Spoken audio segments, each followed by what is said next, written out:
बेटी के शादी के गाना सुना रहे हैं, सुनिए आप लोग कैसा लग रहा है। बाबा के दुलरुई कवाना बेटी अपना मांगेली बेटी हो नारियर फलावा मांगेली बेटी हो नारियर फलावा। एतना वचन जब सुनले कवन भैया चली भैले भैया हो नारियल देसावा चली भैले भैया हो नारियल देसावा।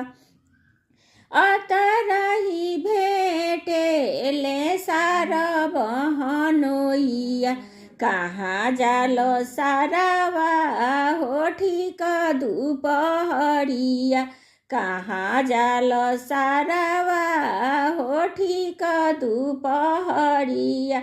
बाबा के दुलरुई सुंदर बेटिया पाना उनही का चाही हो नारियर फलावा उनही का चाही हो नारियर फलावा।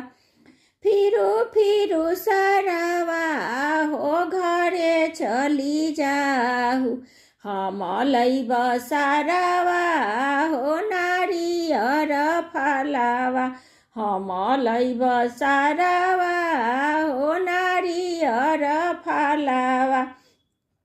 काचे काचे नारियर साली सरहजिया पाकल पाकल नारियर शुभवा सुंदर शुभवा।